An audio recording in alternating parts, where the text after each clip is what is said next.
Hello আমার প্রিয় শিক্ষার্থীরা, আজকে আমি তোমাদের সঙ্গে ক্লাস 11 বাংলা এর ফাইনাল সাজেশন নিয়ে হাজির হয়েছি।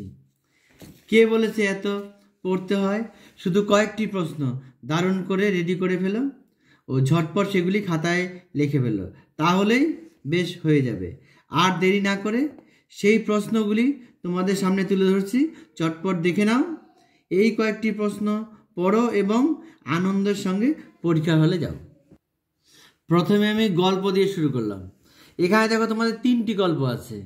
3টি গল্পের মধ্যে 2টা গল্প তোমাদের 2023 সালে পরীক্ষায় এসেছে, আমি বলেছি শুনে নাও।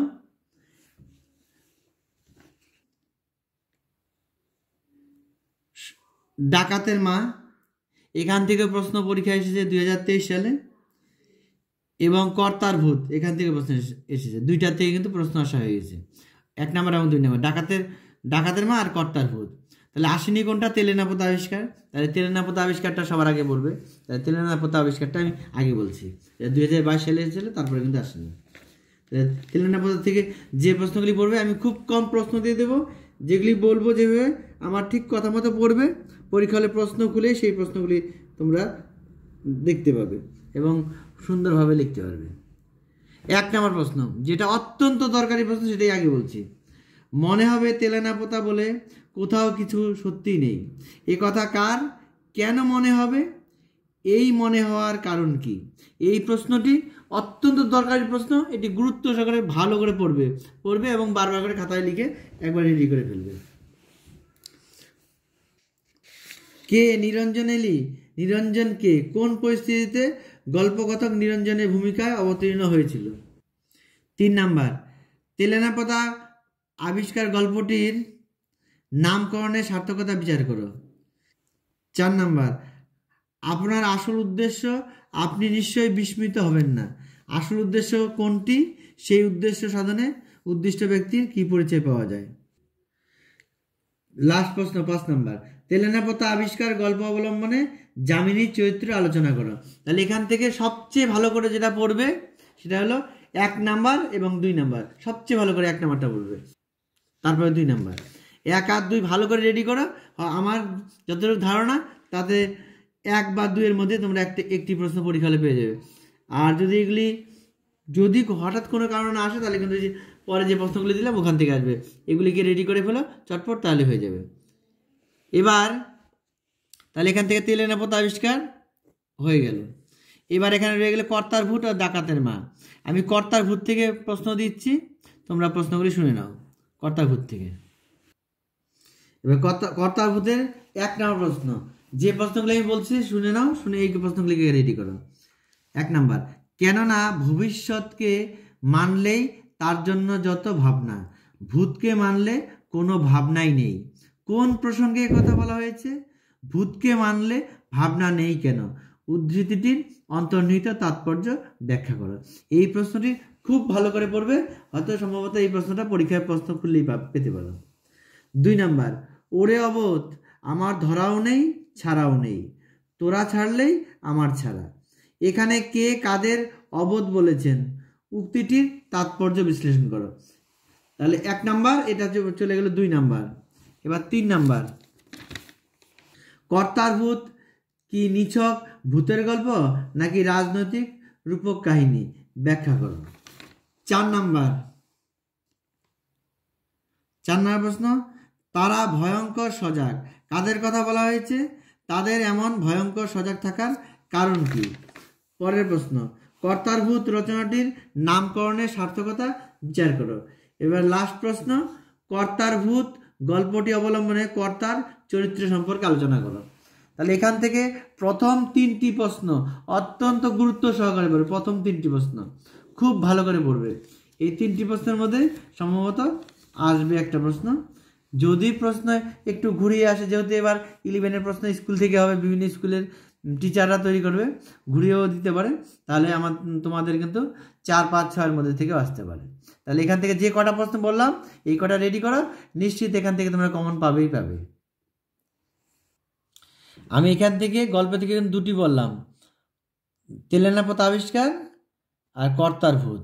এবার যদি কেউ মনে করো যে না আমি কর্তার ভূত পড়বো না, তাহলে ডাকাতের মা পড়বা। তাহলে এখান থেকে আমি প্রশ্নগুলি বলছি, এগুলি শুনে নাও। আর যদি মনে করো যে না ডাকাতের মা পড়বো না, তাহলে উপরে দুটা পড়লে হবে, কর্তার ভূত আর তেলেনা পোতা আবিষ্কার পড়লেই হবে। আর যদি মনে করো যে না তিনটাই পড়বে, তাহলে তিনটা পড়তে পারো। তাহলে আমি যে প্রশ্নগুলি বলছি শুনে নাও।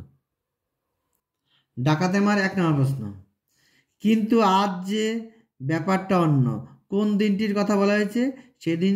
সেদিনের ব্যাপার অন্য বলার পরিচয় দাও। 2 নাম্বার, ছেলের নামে কলঙ্ক এনেছে সে, কে ছেলের নামে কলঙ্ক এনেছে? কলঙ্ক শব্দটি ব্যবহারের কারণ কি?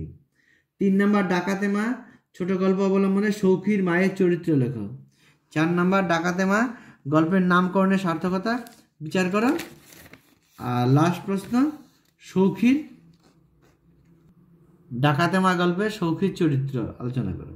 তাহলে এখান থেকে যে প্রশ্নগুলি বললাম তার মধ্যে ভালো করে পড়বে। ডাকাতের মার নামকরণের সার্থকতা, সৌখীর মার চরিত্র, আর ছেলের নামে কলঙ্ক এনেছে। এই 3টি প্রশ্ন আগে ভালো করে পড়বে, আর বাদ বাকি 2টি প্রশ্ন একটু দেখে যাবে। এই ছিল তোমাদের গল্পের সাজেশন। এবার গল্প থেকে তোমরা প্রথম 2টা পড়তে পারো বা শেষের 2টা পড়তে পারো, যার যেভাবে ভালো লাগবে সেভাবে পড়বে। আর যারা ইচ্ছা করবে 3টা পড়তে পারো, কিন্তু তেলেনা পোতা আবিষ্কার তোমাদের পড়তেই হবে। এরপরে কর্তার ভূত আর ডাকাতের মার মধ্যে যে কোনো একটা তোমরা পড়বে। আর যদি যে মনে করবে যে 3টাই পড়বো, 3টাই পড়তে পারো। এখান থেকে 2টা অবস্থায় কাউন্ট করবে, যেটা তোমার খুশি, যে কোনো একটা লিখতে হবে, লিখতে পারবে। এবার হলো প্রবন্ধ। প্রবন্ধ এখানে 2টা আছে। আমি প্রথমে গ্যালিলিও দিয়ে শুরু করছি। এবার গ্যালিলিও থেকে তোমরা একটা পড়লেও পারো, সুয়েজ খালে আবিষ্কার বা গ্যালিলিও। আমি গ্যালিলিওটাই প্রথমে বলছি। এখান থেকে একটু প্রশ্নগুলি ভালো করে পড়বে, আর সুয়েজ খাল থেকে আমি প্রশ্ন কম দিয়ে দেবো, ওখান থেকে ওই কটা প্রশ্ন দেখে নিবে, তাহলেই হবে। যেমন গ্যালিলিওর 1 নম্বর প্রশ্ন, নিজের দূরবীন দিয়ে গ্যালিলিও অনেক নতুন আবিষ্কার করলেন।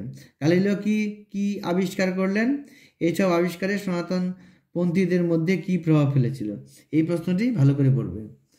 2 নাম্বার, ক্যাথলিক খ্রিস্টান যাজকদের সঙ্গে গ্যালিলিওর বিরোধের কারণ কি? গ্যালিলিওর জীবনের শেষ 9 বছর যে অবস্থায় কেটেছিল তার বিবরণ দাও। পরের প্রশ্ন, এইভাবেই শেষ জীবনে তার অশেষ দুঃখের কারণ হলো। এই স্বভাবই শেষ জীবনে তার অশেষ দুঃখের কারণ হলো। কার কোন স্বভাবের কথা বলা হয়েছে? এই স্বভাবই তার শেষ জীবনে কিভাবে অশেষ দুঃখের কারণ হয়ে দাঁড়ালো। তাহলে এই প্রশ্নটি ভালো করে পড়বে। পরের প্রশ্ন, গ্যালিলিও প্রবন্ধ অনুসরণে গ্যালিলিওর বিজ্ঞান সাধনার পরিচয় দাও। নিজের দূরবীন নিয়ে গ্যালিলিও অনেক নতুন আবিষ্কার করেন। দূরবীনের সাহায্যে গ্যালিলিও কি কি আবিষ্কার করলেন? সনাতনীরা তার বিরোধিতা করেছেন কেন? সত্যেন্দ্রনাথ বসুর গ্যালিলিও প্রবন্ধ অনুসারে গ্যালিলিওর ছাত্র জীবনের পরিচয় দাও। এই প্রশ্নটি কিন্তু ভালো করে পড়বে। আর লাস্ট প্রশ্ন, গ্যালিলিও প্রবন্ধের নামকরণের সার্থকতা বিচার করা। এই কটি প্রশ্ন পড়বে। তো প্রথমের প্রশ্নগুলি একটু ভালো করে পড়বে, তাহলে এখান থেকে একটি যদি ভালোভাবে পড়ো তাও হয়ে যাবে কিন্তু। এবার সুয়েজ খালে হাঙ্গর শিকার থেকে যে প্রশ্নগুলি পড়বে সেগুলি বলছি। হাঙ্গর শিকার থেকে যে প্রশ্নগুলি ভালো করে পড়বে তার 1 নাম্বার, হে ভারতের শ্রমজীবী সম্পর্কে স্বামী বিবেকানন্দের ধারণা সুয়েজ খালে হাঙ্গর শিকার রচনা অবলম্বনে আলোচনা করো। এই প্রশ্নটি অত্যন্ত ভালো করে পড়বে। এই প্রশ্নটি কিন্তু আসার চান্স কিন্তু এবার প্রবল। 2 নাম্বার, জাহাজের পেছনে বড় বড় হাঙর ভেসে ভেসে বেড়াচ্ছে। লেখকের অনুসরণে হাঙর ভেসে বেড়ানোর দৃশ্য নিজের ভাষায় বর্ণনা করো। এই প্রশ্নটি অত্যন্ত প্রয়োজনীয়, এটাও কিন্তু ভালো করে পড়বে। 3 নাম্বার, আমাদের কিন্তু 10 দিন হয়ে গেল, ফাড়া কেটে গেছে। মন্তব্যটির তাৎপর্য বিশ্লেষণ করো। যা টোপ খুলে গেল, হাঙর পালালো। টোপ খুলে হাঙর কিভাবে পালিয়েছিল তা রচনা অবলম্বনে লেখো। পরের প্রশ্ন, মানব জাতির উন্নতির বর্তমান অবস্থার জন্য যতগুলি কারণ প্রাচীনকাল থেকে কাজ করেছে তার মধ্যে বোধহয় ভারতের বাণিজ্য সর্বপ্রথম। কোন জিনিসের আশায় পৃথিবীর বিভিন্ন দেশ ভারতে বাণিজ্য শুরুর আগে কোন কোন পথে কিভাবে ভারতের সঙ্গে অন্যান্য দেশগুলি বাণিজ্য করতে আসতো, সুয়েজ খাল খননের পর বাণিজ্যে কী কী সুবিধা হয়েছিল। আর লাস্ট প্রশ্ন, সুয়েজ খালে হাঙ্গর শিকার প্রবন্ধের নামকরণের সার্থকতা বিচার করো। এই কটি প্রশ্ন পড়বে, তাহলে হয়ে যাবে। যদি কেউ মনে করো যে হাঙ্গর শিকার আমি পড়বো না, গ্যালিলিও পড়বো, তাহলে গ্যালিলিওটাকে ভালো করে পড়বো। এখান থেকে প্রথম যে 2-3টা প্রশ্ন বলেছিলাম সেগুলো আমাকে ভালো করে পড়বো, তাহলে হয়ে যাবে। আর যদি কেউ মনে করো যে না আমি হাঙ্গর শিকার পড়বো, তাহলে হাঙ্গর শিকারের যে প্রশ্নগুলি এগুলিকে ভালো করে পড়ো, আর গ্যালিলিওর থেকে প্রথম 3টা প্রশ্ন ভালো করে পড়বে, বাস। যার যেটা পছন্দ হয় সে পড়বে, আর যারা 2টা পড়বে পড়তে পারে, কোনো অসুবিধা নেই। তোমাকে অ্যান্সার করতে হবে একটি প্রশ্নে। এবার হলো কবিতা। এখানে 4টা কবিতা আছে। 4টা কবিতা, 4টায় থেকে প্রশ্ন তোমরা পাবে। তার মধ্যে তোমরা ইচ্ছা করলে 3টাও পড়তে পারো, একটা বাদ দিলেও কোনো অসুবিধা হবে না। তাহলে এখানে যতগুলি প্রশ্ন আছে, সবচেয়ে তোমাদের সেই ক্ষেত্রে পড়ার ক্ষেত্রে নীলধ্বজের প্রতি জানাটাই তোমাদের একটু সেই হিসেবে একটু কঠিন লাগবে। তাহলে আমি নিচে এগুলি বলছি। প্রথমে বলছি বাড়ির কাছে আরশিনগর। তাহলে বাড়ির কাছে আরশিনগরটা ভালো করে করো। এখান থেকে আমি গোটা দিনেক প্রশ্ন ভালো করে পড়তে বলবো, আর একটা প্রশ্ন এক্সট্রা। এই 3টা প্রশ্ন ভালো করে রেখো। যেমন বলছি, প্রশ্নগুলো শুনে নাও। যেমন 1 নাম্বার, আমি বাঞ্ছা করি দেখব তারি, বক্তা কাকে দেখতে চান, কিভাবে তার দর্শন পাওয়া যায়। এই প্রশ্নটি খুব ভালো করে পড়বে, হয়তো প্রশ্নগুলি তোমরা পাবে। 2 নাম্বার, তবু লক্ষ যোজন ফাঁকরে, কাদের মধ্যে লক্ষ যোজন ফাঁক একত্র থেকেও এই দূরত্বের কারণ কি। 3 নাম্বার প্রশ্ন, বলবো কি সেই পড়শির কথা, পড়শিকে উক্তিটি আলোকে পড়শির স্বরূপ আলোচনা করো। এখানে যে 3টি প্রশ্ন আমি আলোচনা করলাম, এই 3টি প্রশ্নকে আগে খুব ভালো করে রেডি করো। আমার যতটুকু ধারণা, এই 3টা থেকে তোমাদের একটা প্রশ্ন করলেই পাবে। এবার এটার সঙ্গে যেটা এই 3টা বাদে যেটা এক্সট্রা পড়ে যাবে, এটা হলো বাড়ির কাছে আরশিনগর কবিতাটি নামকরণের সার্থকতা।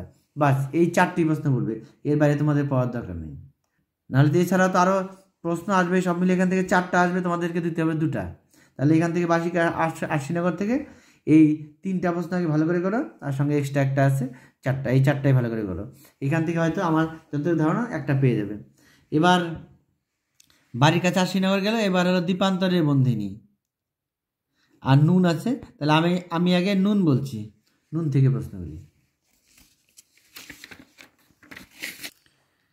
এবার নুনের 1 নম্বর প্রশ্ন, যে প্রশ্নটি খুব ভালো করে পড়বে, আমাদের শুকনো ভাতের লবণের ব্যবস্থা হোক, কারা কাদের কাছে এই দাবি করেছিলেন, এই দাবি কতটা যুক্তিসঙ্গত।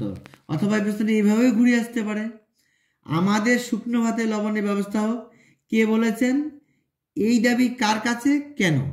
এই প্রশ্নটি অত্যন্ত দরকারি, তোমরা এটি হয়তো প্রশ্ন করলেই পেতে পারো। এই প্রশ্নটি খুব ভালো করে রেডি করবে। 2 নম্বর প্রশ্ন, আমরা তো অল্পে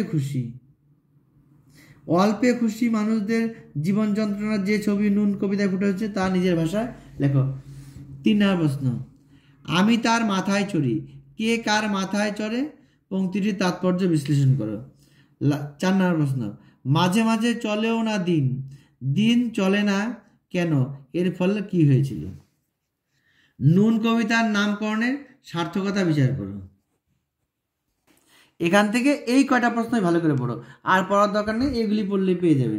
তাহলে 1 নাম্বার, 2 নাম্বার, 3 নাম্বার, এই 3টি প্রশ্ন কিন্তু খুব ভালো করে পড়বে। 1, 2, 3 এই 3টি প্রশ্নের মধ্যে আসার চান্স প্রবল। আর যে 2টা বললাম ওই 2টা এক্সট্রা একটু চোখের দেখা দেখে যাবে, যাতে তোমরা পরীক্ষা হলে আসলে লিখতে পারো। এবার দীপান্তরের বন্দিনী, এখান থেকে যে প্রশ্নগুলি পড়বে, এখানকার 1 নম্বর প্রশ্ন, দীপান্তরের বন্দিনীকে মুক্ত করার জন্য কবির যে আকুলতা প্রকাশিত হয়েছে তা কবিতা অবলম্বনে লেখো। এই প্রশ্নটি অত্যন্ত দরকারি প্রশ্ন, খুব ভালো করে পড়বে। এই প্রশ্নটি যদি না আসে তাহলে এই প্রশ্নটি আসবে। দীপান্তরের বন্দিনী কবিতায় কবির স্বদেশ প্রেম কিভাবে প্রকাশিত হয়েছে তা আলোচনা করো। তাহলে 1 আর 2 এই 2টি প্রশ্ন খুব ভালো করে পড়বে। এখান থেকে একটা প্রশ্ন আসার চান্স 99%। এর সঙ্গে যে প্রশ্নগুলি দেখে যাবে সেই প্রশ্নগুলি বলছি। পরের নাম্বার, দ্বীপান্তরের ঘানিতে লেগেছে যুগান্তরের ঘূর্ণিপাক। যুগান্তরের ঘূর্ণিপাক কথাটি তাৎপর্য বিশ্লেষণ করো। এটা একটু দেখে যাও। পরের প্রশ্ন, জীবন চুয়ানো সেই ঘানি হতে আরতির তেল এনেছো কি? রূপকটি বুঝিয়ে দাও। এখানে এই প্রশ্নটি দেখে যাও। পরের দুটা প্রশ্ন যে বললাম এই দুটি দেখে যাও, 1 আর 2 নম্বরটা খুব ভালো করে রেডি করবে। পরের প্রশ্ন, ধ্বংস হলো কি রক্ষপুর? রক্ষপুর বলতে কি বুঝিয়েছেন কবি? কিভাবে তা ধ্বংস হয়েছিল? দ্বীপান্তরে বন্দি কবিতাটির নামকরণের সার্থকতা বিচার করো। এই 5টি প্রশ্ন আমি দিলাম, তার মধ্যে তোমাদের প্রথম 2টি প্রশ্ন কিন্তু খুব ভালো করে রেডি করবে। যেটা রেডি না করলে কিন্তু তোমাদের পরীক্ষা হলে প্রশ্নটা সেরে আসতে হবে। এই জন্য ভালো করে রেডি করবে, এরপরে অন্য প্রশ্নগুলি দেখবে। এবার নীলধ্বজের প্রতি জনা, যারা নীলধ্বজের প্রতি জনাকে পড়বে এই কবিতাটা, সেখানকার প্রশ্নগুলি বলছি, প্রশ্নগুলি শুনে নাও, শুনে এই প্রশ্নগুলি রেডি করবে। এবার নীলধ্বজের প্রতি জনা যারা পড়বে তাদের জন্য সাজেশনটা বলছি, এই প্রশ্নগুলি শুনে নাও। এই প্রশ্নগুলি কিন্তু তোমরা পড়বে, আর যদি মনে করো যে এটা পড়বে না তাহলে ওই চারটা পড়লেই হয়ে যাবে। ওখান থেকে তোমরা 3টা পড়লে ওখান থেকে অবশ্যই তোমরা 2টা প্রশ্নের উত্তর করতে পারবে। তাহলে নীলধ্বজের প্রতি থেকে প্রশ্নগুলি বলছি। 1 নাম্বার, এই প্রশ্নটা কিন্তু অত্যন্ত দরকারি তোমাদের সময়। নীলধ্বজের প্রতি জনা কবিতায় জনার ক্রুদ্ধ অভিমানী স্বরূপ কিভাবে ধরা পড়েছে? এই প্রশ্নটি খুব খুব দরকারি, তোমরা ভালো করে রেডি করো। 2 নাম্বার, মহারথী প্রথা কি হে এই মহারথী? মহারথী প্রথা কি? কে কিভাবে এই প্রথার উল্লেখ করেছিল তার বর্ণনা দাও। তোমাদের কিন্তু বিভিন্ন স্কুলে বিভিন্ন জায়গা থেকে কিন্তু বিভিন্ন ম্যাডামরা প্রশ্ন করবে বা স্যাররা প্রশ্ন করবে। এই জন্য যে প্রশ্নগুলি বলছে এই প্রশ্নগুলি কিন্তু তোমরা গুরুত্ব সহকারে পড়ে যাবে, কারণ যেহেতু স্কুল থেকে প্রশ্ন হবে এই জন্য কিন্তু এবার প্রশ্ন কিন্তু একটু ঘুরে ফিরে আসতে পারে। এই জন্য এই প্রশ্নগুলি ভালো করে পড়ো, পড়লে তোমরা এখান থেকে নিশ্চিত উত্তর করতে পারবে। এবার পরের প্রশ্ন, নীলধ্বজের প্রতি জনা কবিতায় জনা অর্জুনের কাপুরুষতার কি কি দৃষ্টান্ত তুলে ধরেছেন? এই প্রশ্নটিও কিন্তু এবারের জন্য অত্যন্ত দরকারি। তাহলে এই 3টি প্রশ্ন খুব ভালো করে করো। এরপরে প্রশ্ন, নীলধ্বজের প্রতি জনা কবিতার জনার চরিত্র আলোচনা করো। প্রশ্ন, নীলধ্বজের প্রতি জনা কবিতায় অবলম্বনে নীলধ্বজের চরিত্র আলোচনা করো। ভুলিব এ জ্বালা দেব ভুলিব সত্তরে। কার কোন জ্বালার কথা বলা হয়েছে? বক্তা কিভাবে এই জ্বালা ভুলতে চেয়েছেন, শেষ পর্যন্ত কিভাবে এই জ্বালা থেকে তিনি মুক্তি পান। এই প্রশ্নটি কিন্তু এবারের জন্য অত্যন্ত দরকারি। এই কটি প্রশ্ন ভালো করে পড়ো, দেখবো পরীক্ষায় প্রশ্ন করলে তোমরা এখান থেকে এই প্রশ্ন থেকে অবশ্যই কমন পাবে, কারো কোনো অসুবিধা হবে না। আমি 100% গ্যারান্টি দিয়ে বলছি, এই কটা করলে তোমরা কমন পাবেই পাবে। এবার এখানে 2টি গল্প আছে, আন্তর্জাতিক আর ভারতীয়। তাহলে আমি প্রথমে আন্তর্জাতিকটা বলছি। বিশাল ডানাওয়ালা এক থুরথুরে বুড়ো, এখান থেকে যে প্রশ্নগুলি ভালো করবে, এখানে কিন্তু খুব কম প্রশ্নই দেওয়া হবে, তোমরা এগুলি কিন্তু অত্যন্ত গুরুত্ব সহকারে পড়ে যাবে। 1 নাম্বার, বাড়ির মালিকদের অবশ্য বিলাপ করার কোনোই কারণ ছিল না। বাড়ির মালিকদের নাম কি? তাদের বিলাপ করার কোনো কারণ ছিল না কেন? এই প্রশ্নটি খুব ভালো করে রেডি করবে, এটি কিন্তু এবার প্রশ্ন খুললে হয়তো এই প্রশ্নটা পেতে পারো। 2 নাম্বার, সকাল 7টার আগে প্রাদে গোনসাগা এসে হাজির। প্রাদে গোনসাগাকে তিনি কেন এসেছিলেন? বন্দির ভবিষ্যৎ নিয়ে জড়ো হওয়া দর্শকরা কি ভেবেছিল? তাহলে এই প্রশ্নটিও কিন্তু ভালো করে দেখে যাবে। পড়ে থাকা শরীরটার দিকে তাকিয়ে তারা কেমন হতভম্ব হয়ে চুপচাপ দাঁড়িয়ে রইল? কারা চুপচাপ দাঁড়িয়ে রইল? পড়ে থাকা শরীরটার বিবরণ তোমার নিজের ভাষায় লেখো। তাহলে এখানে হলো 3টা প্রশ্ন। পরের প্রশ্ন, বিশাল ডানাওয়ালা এক থুরথুরে বুড়ো গল্পটি নামকরণের সার্থকতা বিচার করো। এখানকার লাস্ট প্রশ্ন, মাকড়সা কন্যার উপস্থিতি বিশাল ডানাওয়ালা এক থুরথুরে বুড়ো গল্প কোন অর্থবহ ব্যঞ্জনা ফুটিয়ে তোলে? বিশ্লেষণ করো। এই প্রশ্নটি কিন্তু একটু ভালো করে দেখে যাও। এখান থেকে যে প্রশ্নগুলো, এই কয়টা প্রশ্ন পড়লেই হবে, এর বাইরে পড়ার দরকার নেই।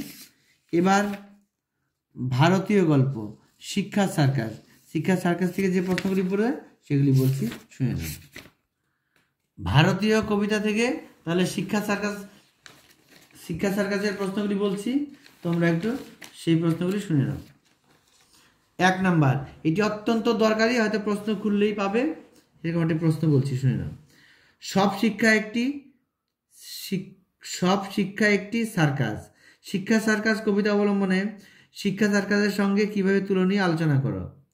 অথবা আমাদের দেশে প্রচলিত শিক্ষা ব্যবস্থা সম্পর্কে শিক্ষা সার্কাস কবিতায় কবির অনাস্থার কারণ কি। এই প্রশ্নটি অত্যন্ত যত্ন সহকারে ভালো করে রেডি করবে, এই প্রশ্নটি হয়তো প্রশ্ন খুললেই পেতে পারো।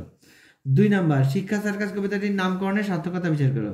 তাহলে প্রথম 1 আর 2 এই দুটি প্রশ্ন খুব গুরুত্ব সহকারে তোমরা পড়ে যাবে, হয়তো প্রশ্ন করলে এই দুটির মধ্যে একটি পেয়ে যাবে। এবার এক্সট্রা যে দুটি পড়বে সেই দুটি বলছি, দেখো।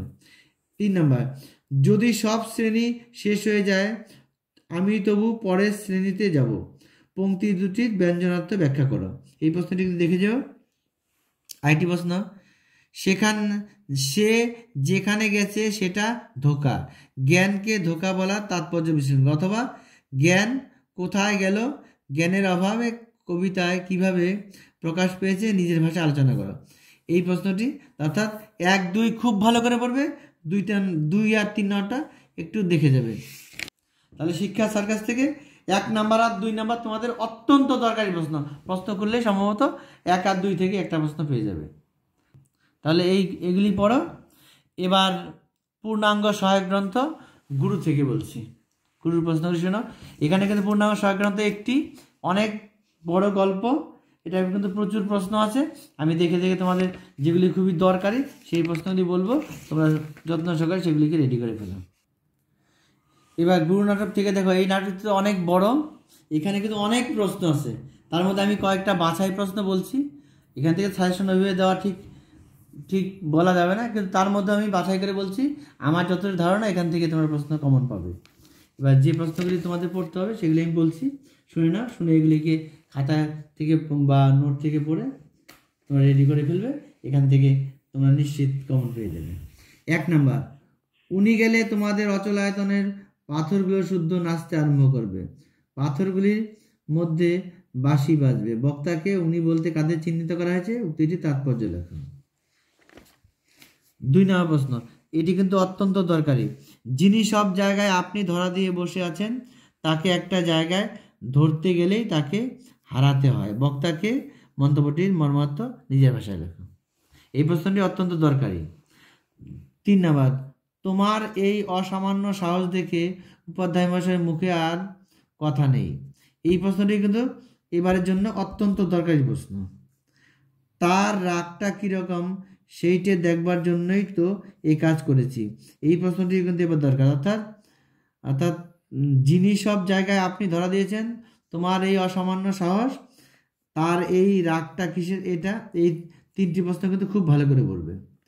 পৃথিবীতে জন্মেছি, পৃথিবীকে সেটা খুব কষে বুঝিয়ে দিয়ে তবেই ছাড়ি। এই প্রশ্নটি কিন্তু ভালো প্রশ্ন।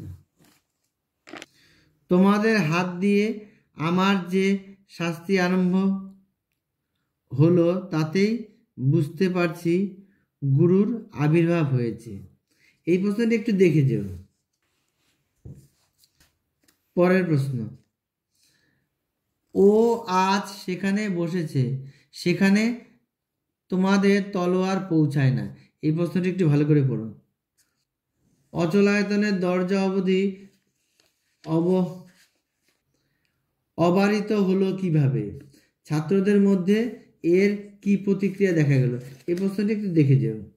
পরের প্রশ্ন, দুঃখের পথে তোমার তুর্য বাজে, কার উদ্দেশ্যে এই গান, উক্তিটির মর্মার্থ নিজের ভাষায় লেখো।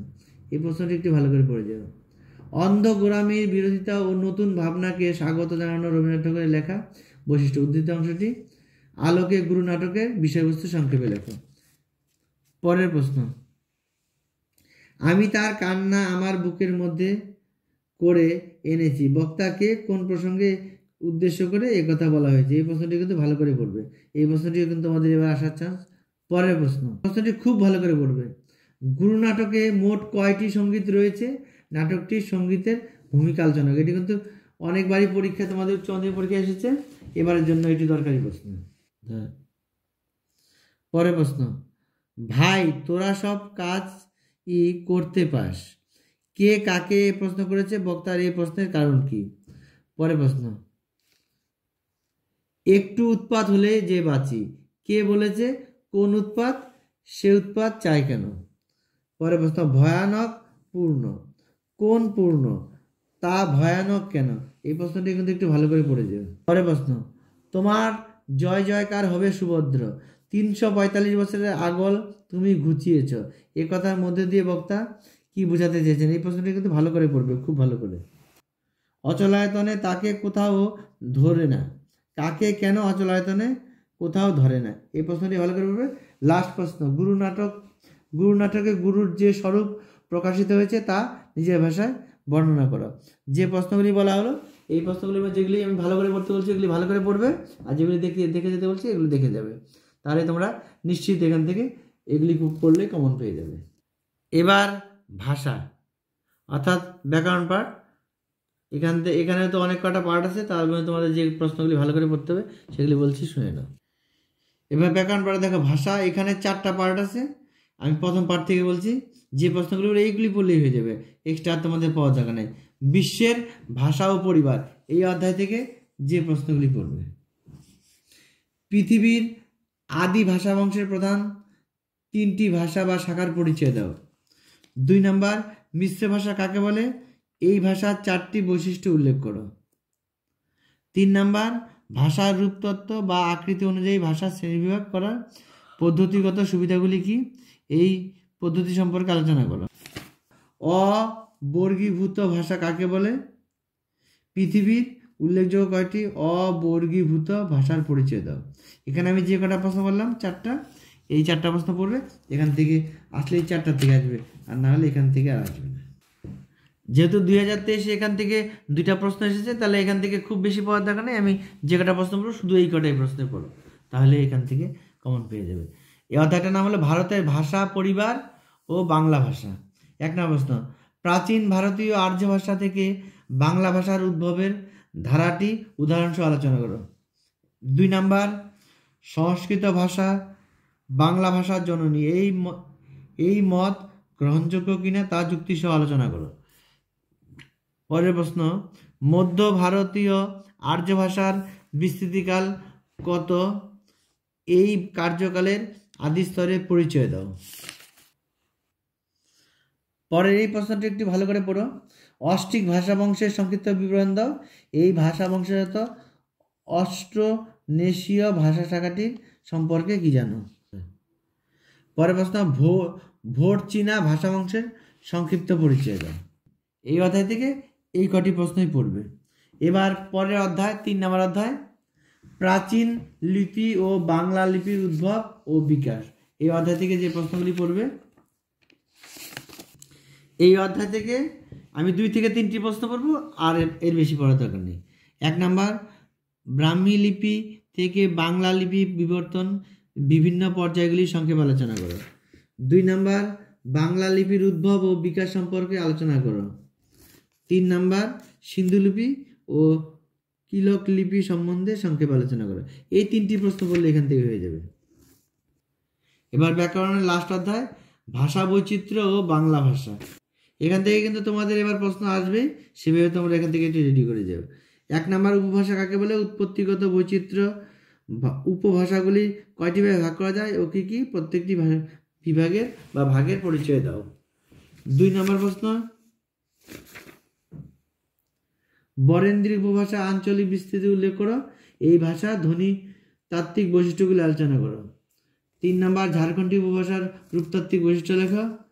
4 নম্বর, বাংলা গদ্যে সাহিত্যের উপভাষা সম্বন্ধে আলোচনা করো, কামরূপী উপভাষার বৈশিষ্ট্যগুলি আলোচনা করো। বাস এখান থেকে এই কটা প্রশ্নই পড়বে। যারা পারবে না বা যাদের এই অধ্যায়টা পড়তে অসুবিধা হবে, তাহলে তারা 1 নাম্বারটা উপভাষা কাকে বলে এই প্রশ্নটা পড়বে, বরেন্দ্রী আর কামরূপী, এই কটা প্রশ্ন এখান থেকে পড়বে। আর প্রথম এবং দ্বিতীয় অধ্যায় থেকে যে প্রশ্নগুলি বলা হয়েছে ওইগুলি ব্যাকরণের প্রশ্ন ভালো করে পড়বে, তাহলে তোমরা কমন পেয়ে যাবে। প্রথম দ্বিতীয়টাকে ভালো করে করো, তারপরে শেষেরটা করো, তাহলে তোমরা সরাসরি কমন পেয়ে যাবে। এবার তোমাদের বাংলা সাহিত্যের তো মোটামুটি 5টি অধ্যায়, এখানে অনেকগুলি প্রশ্ন আছে। আমি সবার শেষের অধ্যায় 5 নম্বর অধ্যায় লৌকিক সাহিত্যের নানা দিক, এখান থেকে প্রশ্ন বলছি। এখান থেকে প্রতিবারই একটা করে প্রশ্ন আসে, এই জন্য আমি এই অধ্যায়টি আগে বলছি। এখান থেকে যে প্রশ্নগুলি পড়বে, 1 নাম্বার ধাঁধার বৈশিষ্ট্য আলোচনা করো, অন্তত 2টি ধাঁধার উদাহরণ দাও। 2 নাম্বার লোককথা কাকে বলে, লোককথার যে কোনো 2টি শাখার সংক্ষিপ্ত পরিচয় দাও। 3 নাম্বার ছড়ার বৈশিষ্ট্য লেখো, যে কোনো 2 ধরনের ছড়ার উদাহরণ দাও। পরের নাম্বার তোমার অঞ্চলে প্রচলিত প্রবাদ লিখে বাস্তব জীবনে সেগুলি বিভিন্ন প্রয়োগের সার্থকতা ব্যাখ্যা করো।